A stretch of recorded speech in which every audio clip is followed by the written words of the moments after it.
This is a shorter video to fall in between some larger Zelda videos I'm currently working on, centered around the life cycle that governs forests, likely established at creation by the Golden Goddesses. The release of Hyrule Warriors Age of Imprisonment and the voice memories that accompanied the Nintendo Switch 2 versions of The Legend of Zelda Breath of the Wild and Tears of the Kingdom namely give some insight in how forests in the Zelda series form and spread themselves, and might explain why the Lost Woods change location so often throughout the series. I also give a shout out to my friend Somasoa, who helped in the formation of some of these ideas.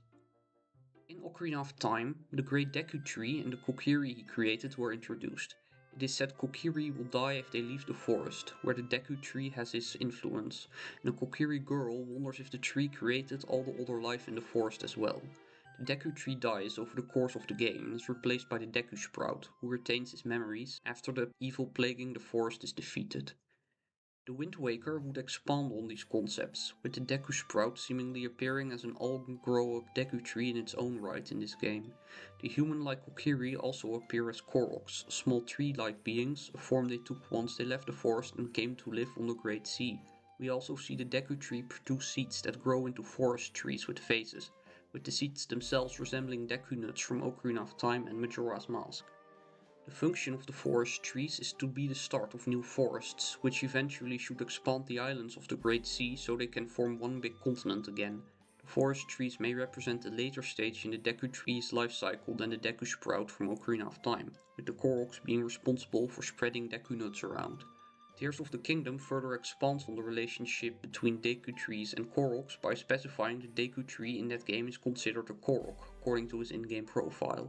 Koroks appear to be different beings from forest trees to a degree, so perhaps Deku nuts can sprout into different types of trees depending on different circumstances. In the voice memories for Breath of the Wild, Zelda writes in Memory 82, where spirits reside, that forest spirits may put down roots, after which a forest with its own forest spirits will appear around the initial spirit. Zelda wonders if the Forest of Spirits on the Great Plateau is one such forest. This general idea is further expanded upon in Age of Imprisonment via the Korok Kalamo. He is a Korok from the Great Hyrule Forest, which is burned down over the course of the game. At the end of the game, he puts down roots in the east of Hyrule Field, and a forest forms around him over many years. Other Koroks in turn are attracted to this forest. In time, Kalamo, who had grown around the Gerudo Spear, becomes the ancient tree stump. In the voice memories in Breath of the Wild, the ancient tree stump is said to have a spear inside it.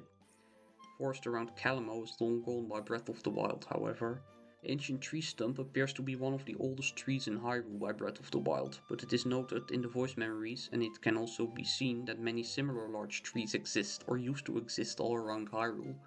The Forest of Spirits, Korok Forest, and Dea Lake house fallen logs of similar large trees, though none are as big as the ancient tree stump. In the era where Age of Imprisonment takes place, the Deku Tree from Breath of the Wild and Tears of the Kingdom does not appear to be present yet. It is possible that after some time a Deku nut was planted in Great Hyrule Forest that eventually became the Deku Tree. This may be how the life cycle of such forests and Deku Trees is perpetuated, with this also explaining how the Great Hyrule Forest was restored at some point after Age of Imprisonment. Other forests in the Legend of Zelda series may also originate in similar ways to the ancient tree stump. The Deku Tree from Ocarina of Time appears to be the original of its kind, as the creation of its Kokiri Forest is seen in the cutscene that depicts the creation of the world in that game. The cutscene makes it seem the forest and its trees were created by Din, the goddess of power, while the creatures within it were created by Farore, the goddess of courage. The Kokiri of Kokiri Forest may have gone out into the wider world to create more forests, hence Kokiri Forest being known as the source of life in Ocarina of Time.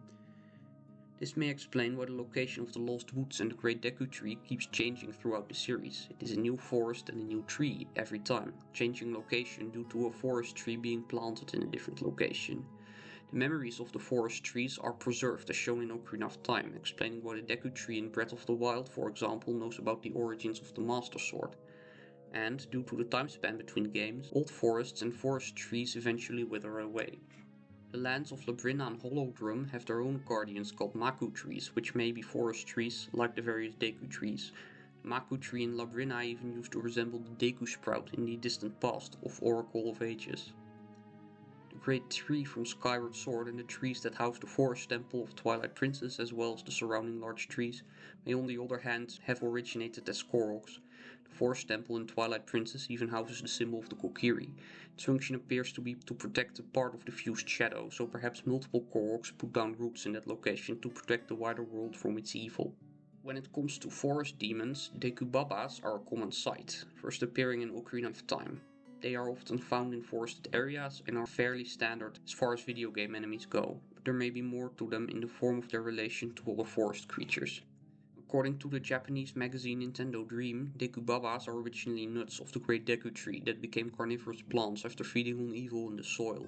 Magazines like Nintendo Dream are often dubious as sources at best when it comes to lore information, given their distance from the original developers and penchant to make up new information without being clear where that information comes from. However, in this case there may be a basis in the games. Deku Babas in Ocarina of Time drop Deku sticks when defeated, which are branches of the Great Deku Tree according to their description in the Kokiri shop. This would indicate the stalk of a Deku Baba may be a Deku stick and its head could be a Deku nut. This is further solidified in Twilight Princess, where Deku Baba heads harden after being defeated. They leave behind a nut that is very similar to the Deku nuts from Ocarina of Time and Majora's Mask. How much this extends to other incarnations of Deku Babas from throughout the series is a bit unclear, though the fact that Deku Babas in Skyward Sword drop Deku seeds may also hint at this relationship.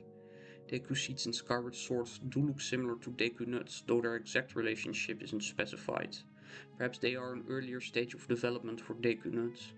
Deku Babas in Twilight Princess also drop Deku seeds at times. There are more variations of carnivorous plants throughout the series as well that have Baba in their name and might be formed from similar objects that were corrupted by evil. In the Wind Waker, Boko Babas drop Boko sticks upon death, and sometimes leave behind Bada buds. This may suggest that the buds of these plants are another corrupted object. Twilight Princess Baba serpents show that the heads of these plants can exist separately from their buds. Baba plants can also use other demons as their buds, such as the Big Baba, which uses a Deku-like as one. This shows that demons can adapt to their environment just as much as normal creatures of the light world, despite their likely unnatural origins. That is all I wanted to say, so I hope you enjoyed this video and hope to see you in the next one. Goodbye.